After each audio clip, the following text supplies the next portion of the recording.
जंगल का राजा शेर बहुत दयालु और शांत स्वभाव का रहे। अपनी प्रजा का बहुत ध्यान रखे। कुल जानवर शेर को बहुत इज्जत करे। एक बार एक ठे लकड़बग्घा दूसरे जंगल से आके जंगल में जानवरन का शिकार करे लगा। एक दिन एगो हिरन के दौड़ा देहलस। हिरन दौड़ते भागते शेर के तरफ गईल। शेर देखलस लकड़बग्घा के खदेड़ देलस। तब हिरन शेर से कहलस, महाराज, आपका बहुत बहुत धन्यवाद। आप एक अच्छा राजा हैं। आपका ये एहसान हम जिंदगी भर ना भूलब। तो शेर कहलस, धन्यवाद कौनी बात का। राजा भइले के नाते हमें अपने प्रजा का ध्यान रखे के चाहिए। वहाँ से शेर और हिरन चल गए।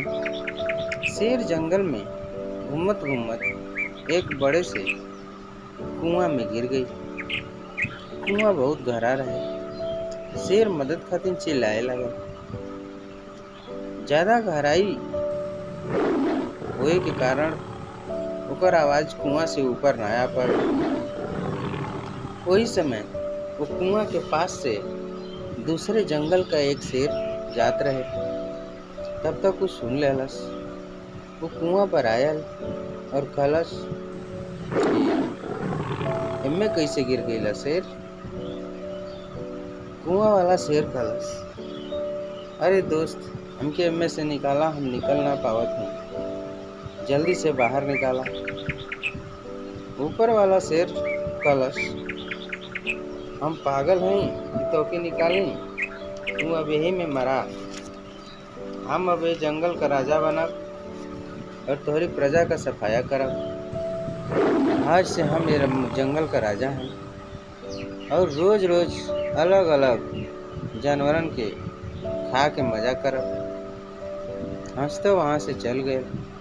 ये सुनकर कुआं में गिरा शेर कहलस, देखा, तू ऐसा ना कर सकेला, हमारी प्रजा पर जुर्म मत कर।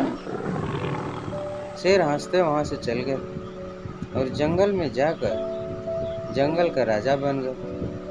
जंगल का राजा बन के घूमने लगा। धीरे धीरे जंगल के जानवरन का शिकार करे लगा। कई दिन बीत गए। इधर शेर मदद खातिर चिल्ला चिल्ला के थक गए और वो किसी तरह से खुद कुआं से बाहर निकलल और धीरे धीरे अपनी गुफा के पास जाए लगल। गुफा के पास देखलस बहुत सारा जानवर इकट्ठा होके बाहरी शेर से बात करत हुआ। ये सब राजा शेर दूर खड़ा होकर ध्यान से देखे लगा। लोमड़ी नकली शेर से कहलस, महाराज, पिछले 2 दिन से हमारे जंगल में जानवरों का शिकार हो रहा है। हमारे जंगल से कई वो छोटे छोटे जानवर गायब होते हैं। तब भी हिरन कहलस, हाँ महाराज, हमें तो बहुत डर लगा था। ऐसा ही होत रही तो जंगल का कुल छोट छोट जानवर गायब हो जाएंगे। पता नहीं क्यों जानवर जंगल में आके जंगली जानवरों का शिकार करत था। नकली राजा हंसते हुए मन में सोचत था, बेवकूफ जानवर हूँ से, खूनी के पास जाके खूनी का बात बतावत हूँ से। अब इन्हन के हमसे किए बचाई, हम सकुलैन के खा गलब। ये सोचकर नकली राजा कहलस, तुम लोग परेशान मत हो खालो, हम जल्दी खूनी का पता लगा ले, तुम लोग सावधानी से रहा। नकली राजा कहलस, असली राजा शेर वही समय आ गया। दोनों शेरन के देख के कुल जानवर चौंक गए और आपस में बात करे लगल कि कौन हमन का राजा बा। तबले राजा शेर कहलस, हमके देख के कहे चौंक गइला लो। तब नकली राजा शेर कहलस, तू कौन हुआ? तोके देख के मन कहाँ चौंकल जाई? तब असली राजा शेर कहलस, है कि जंगल का असली राजा हम हैं। नकली राजा शेर कहलस, इहे उ शेर बा जौन जंगल के जानवरन का शिकार करत बा। देखा लोगन, एकरी बात में मत अइहा लोग। असली राजा हम हैं। ये तो हम लोग के बहकावे का काम कर रहा था। दोनों शेरन में झगड़ा देखकर जंगल के कुल जानवर परेशान हो गई रहे। उन्हन के कुछ समझ में ना आवे कि का करी जा। तब्बे वहाँ खड़ी लोमड़ी कहलस, अब इस समस्या का समाधान एक ही है, जादुई तालाब। कुल जानवर आपस में फुसुर भुसुर करत रहन। लोमड़ी के मुंह से जादुई तालाब का नाम सुन के सब एकदम से चुप हो गई और सब जानवर लोमड़ी के तरफ देखे लगल। तब वहीं हिरन कहलस, अच्छा उहे तालाब जो झूठ बोले वाला का चमड़ी उधेर देला और सच बोले वालन के कुछ ना होला। तब कुल जानवर राजी हो गई। कुल मिल के दोनों शेरन के कहना, चला लोगन वही जा चले जा। असली शेर राजा तैयार हो गई। असली शेर राजा के मुंह से ये बात सुन के नकली शेर का हालत खराब हो गई। तो नकली शेर राजा कहलस, हमारी पर विश्वास ना आता उन लोगन के। तब असली शेर राजा कहलस, नहीं चले के। लोमड़ी कहलस, महाराज पूरा विश्वास है, मगर ये बहरूपिया शेर के सबक सिखावल जरूरी बा। तब जंगल का कुल जानवर और दोनों शेर जादुई तालाब की तरफ चल देना। जादुई तालाब की तरफ जाते जाते तालाब किनारे पहुंचला।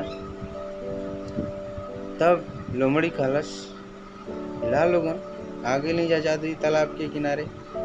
जे झूठ बोलत रही इनमें घुसी ओकर चमड़ी उधर जाई और वो मर जाई। नकली शेर को हालत खराब हो गई। मन में सोचे लगा, अगर जिंदा रहो तो कुछ खा के अपन पेट भर ले, यहाँ से चल भागी। मन में सोच के नकली शेर भाग गई वहां से। कुल जानवर हंसे लगा। असली राजा शेर कुल जानवरन का धन्यवाद कैला। खुशी खुशी जंगल में रहे लगा। जंगल में एक शेर अपनी शेरनी के साथ बहुत प्यार से गुफा में रहता था। शेरनी को खुश करने के लिए शेर हमेशा उसकी पसंद का शिकार कर ले जाकर उसको गुफा में देता था। शेर शेरनी को बहुत प्यार करता था और खुश रखने की पूरी कोशिश करता था, मगर वो शेरनी को खुश नहीं कर पाता था, क्योंकि शेर शेरनी को गुफा से बाहर अकेले जाने नहीं देता था। शेरनी शेर की इस हरकत से काफी नाराज और उदास रहती थी। शेर यह बात जानता था कि शेरनी जंगल में अकेला घूमना चाहती है और वह खुद शिकार करना चाहती है, पर शेर डरता था कि कहीं दूसरे जानवर शेरनी को चोट ना पहुंचा दे। इसी डर से वह शेरनी को गुफा में ही रहने को कहता था। एक दिन शेर जब शिकार से लौटा तो उसने शेरनी को बहुत खुश देखा। वो गुफा के अंदर गाना गुनगुना रही थी। शेर को कुछ समझ नहीं आया। वह चुपचाप गुफे से बाहर निकलकर वहीं एक पेड़ की छांव में बैठ गया। उसी पेड़ पर एक तोता बैठा था। तोता चापलूस टाइप का था। उसने शेर को उदास देखकर पूछा, क्या बात है राजा जी, आप यूं परेशान क्यों हैं? क्या मैं आपकी इस परेशानी को दूर करने में कोई मदद कर सकता हूँ? शेर परेशान था। उसे कुछ समझ में नहीं आ रहा था, तो उसने अपनी परेशानी तोते को बता दी। तोता उस पेड़ पर काफ़ी साल से रहता था, पर कभी भी शेर की गुफा में नहीं गया था। उसके जीवन की यह इच्छा थी कि वह शेर की गुफा में रहे। उसकी अपनी इच्छा सफल होते हुए नजर आ रही थी। उसने तुरंत शेर से कहा, आप परेशान न हो, मैं आपकी गैर मौजूदगी में शेरनी रानी पर पूरी नज़र रखूँगा। आपको आंखों देखी पूरी कहानी बताऊँगा। शेर भी तोते की बातों में आ जाता है। वह चुपचाप उसे गुफे में एक कोने में घोंसला बनाने की इजाज़त दे देता है।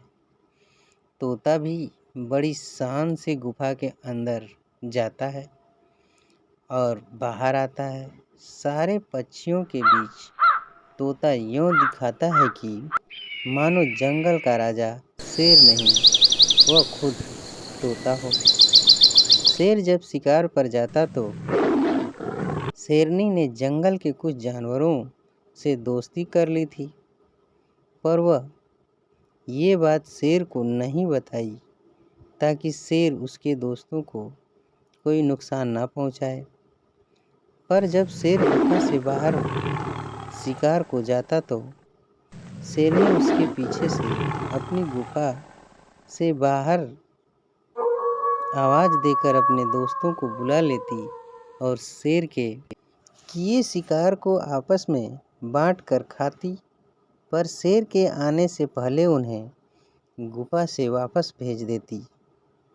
एक दिन शेर जब शिकार कर गुफा में लौटा तो देखा कि शेरनी ने शिकार किए जानवर को पूरा खत्म कर लिया है। तभी वो तोता के पास जाकर पूछा, क्या हुआ? आज तो शेरनी ने मेरे पूरे शिकार किया भोजन अकेले ही खाया, मेरे लिए भी नहीं रखा। तोता बहुत ही चापलूस था और चुगलखोर भी। उसने शेर को शेरनी की सारी बातें बहुत ही चुगली कर बताई। राजा जी, आप जिसे इतना जानते हैं वह आपकी जरा भी फिक्र नहीं करती, तभी तो आपके किए शिकार को जंगल के दूसरे जानवरों के साथ मिल बांट कर पार्टी करती है, और आप जो इतनी मेहनत जान पर खेल कर उसके लिए स्वादिष्ट शिकार लाते हो, वह तो गुफा का मान ही नहीं रखती। गुफा का मतलब होता है राजा और रानी का महल, और शेरनी उस महल में चूहे जैसे जानवरों को भी आने देती है। वह भी आपके पीछे बहुत गलत बात है।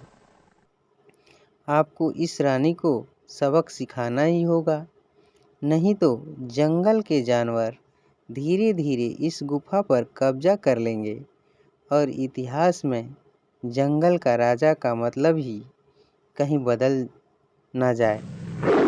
शेर ने गुस्से में तोते से पूछा, तुम कहना क्या चाहते हो? तोते ने कहा, मैं कुछ नहीं कह रहा। जंगल में जो सारे जानवर आप पर हंस रहे हैं कि आपकी रानी ने अपने दोस्तों के साथ रोज रोज गुफा में पार्टी करती है। शेर को शेरनी पर बहुत गुस्सा आता है।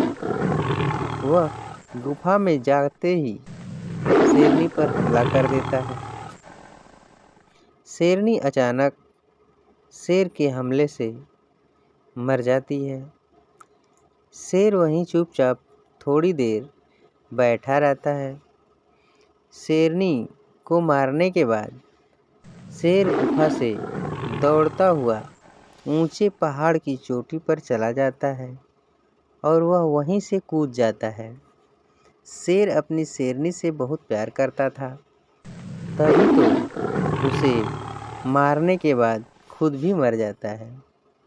चुगलखोर तोता उस गुफा पर कब्जा कर लेता है और सबको शेरों की कहानी सुना सुना कर हंसता है। एक जंगल में एक बरगद का बहुत पुराना और बड़ा पेड़ था। उस पेड़ पर बहुत से पक्षी मिलजुल कर रहते थे। बरसात का मौसम जल्दी ही आने वाला था। सभी पक्षी अपने अपने घोंसलों की मरम्मत करके उसमें दाने और अपनी ज़रूरत की चीज़ें भर लिया था। जंगल के दूसरे जानवरों ने भी बरसात से बचने के लिए छत और अपने लिए भोजन का इंतजाम कर लिया था। देखते ही देखते बरसात का मौसम आ गया और वर्षा शुरू हो गई। सभी पक्षी आराम से अपने अपने घोंसले में बैठे थे। अचानक ना जाने कहां से एक बंदर वर्षा में भीगता हुआ उस पेड़ पर आ जाता है। पेड़ की एक डाल के पत्तों में छुपकर बैठ जाता है। वह ठंड से कांप रहा था। पेड़ पर रहने वाले पक्षियों को उस पर दया आ रही थी, मगर वो बंदर के लिए कर भी क्या सकते थे। उनके घोंसलों में भी इतनी जगह नहीं थी कि वह बंदर को अपने घोंसले में पनाह दे सके। जहाँ सब पक्षियों को उस पर तरस आ रहा था, उसी पेड़ पर बाया नाम की छोटी सी चिड़िया रहती थी। वह सोच रही थी, कैसा मूर्ख है यह बंदर। इसके पास भगवान ने हाथ पैर दिए हैं। अगर चाहे तो अपने लिए घर बनाकर उसमें आराम से रह सकता है, मगर उसे तो सारा दिन हुड़दंग मचाने से ही फुर्सत नहीं मिलती। बंदर को ठंड से कांपते देखकर बाया पक्षी को रहा ना गया। वह बोली, बंदर भैया, हम पक्षियों को देखो, हमें देखो, हमारे पास हाथ नहीं है, फिर भी हमने अपने रहने के लिए घर बना लिया है। सर्दी, धूप, बरसात से और अपने बच्चों की भी रक्षा कर लेते हैं। तुम्हारे पास हाथ पैर दोनों हैं, पर तुम उसका उपयोग सारा दिन शैतानी करने में लगाते हो। आप ना तो अपना और ना ही अपने बच्चों के लिए बरसात हो या ठंड हो, इससे बचने के लिए जरा भी नहीं सोचते। धिक्कार है आपके जीवन को। बाया पक्षी की बात सुनते ही बंदर को गुस्सा आ गया। उस मूर्ख बंदर ने यह बात नहीं सोची कि बाया पक्षी उसे उसकी हालत देखकर उसे समझा रही है। बंदर को आज जो कष्ट हो रहा है, उसके जिम्मेदार कोई और नहीं, खुद बंदर ही है। वह फिर क्या था, एक ही उछाल में बंदर गुस्से में उस बाया पक्षी के घोंसले वाली डाल पर पहुंच गया और बोला, बाया की बच्ची, तू अपने आप को सयानी समझ रही है? बड़ा घमंड है तुझे अपने घोंसले पर, तो ले। बंदर झपट्टा मारकर बाया का घोंसला तोड़ दिया और जमीन पर फेंक दिया। घोंसले में बैठे बाया के छोटे छोटे बच्चे घोंसले के साथ जमीन पर जा गिरे। बाया जोर जोर से रोने लगी। बंदर दूसरे पक्षियों के घोंसले को भी न तोड़ दे। यही सोचकर पेड़ के सभी पक्षी एक होकर उस बंदर को अपनी चोंच से मार मार कर वहाँ से भगा दिया। इसलिए कहा जाता है कि मूर्ख को सलाह मत दीजिए, नहीं तो अपना नुकसान तो कर ही रहा है। जाते जाते कहीं आपको भी नहीं ना नुकसान पहुंचा दे। एक था मोर और एक थी मोरनी। दोनों दाने चुग रहे थे। इसी बीच वहाँ एक तोता आया। उसे इठलाते हुए देखकर मोरनी ने कहा, मैं अलबेली मोरनी, मुझको भला डर कैसा। मोर भले ही सुंदर है, पर हीरामन है मोती जैसा। यह कहकर मोरनी तो तोते के साथ चली गई। मोर को बहुत बुरा लगा। उसने कहा, मैं परिंदों की पंचायत बुलाऊंगा और उनसे न्याय मांगूंगा। मोर चल पड़ा। रास्ते में उसे एक मुर्गी मिला। मुर्गी ने पूछा, मोर भैया कहाँ चले? मोर ने कहा, परिंदों की पंचायत बुलाने। मेरी मोरनी तोते के साथ भाग गई है। तुम सभा में आओगे ना? मुर्गा बोला, हम तो बाग लगाते हैं, रंग हमारा भूरा है। कौन हम पर यकीन करेगा? वक्त हमारा बुरा है। मुर्गा मोर के साथ नहीं गया। मोर कुछ आगे चला तो उसे बाया मिली। बाया ने पूछा, मोर भैया कहाँ चले? मोर ने कहा, परिंदों की पंचायत बुलाने। मेरी मोरनी तोते के साथ चंपत हो गई है। तुम सभा में आओगी ना? बाया बोली, हम तो बया कहलाती हैं। हौसला हमारा अनोखा है। जो मर्द होकर रोता है, वह मर्द नहीं धोखा है। बाया मोर के साथ नहीं गई। दुखी मोर आगे बढ़ा।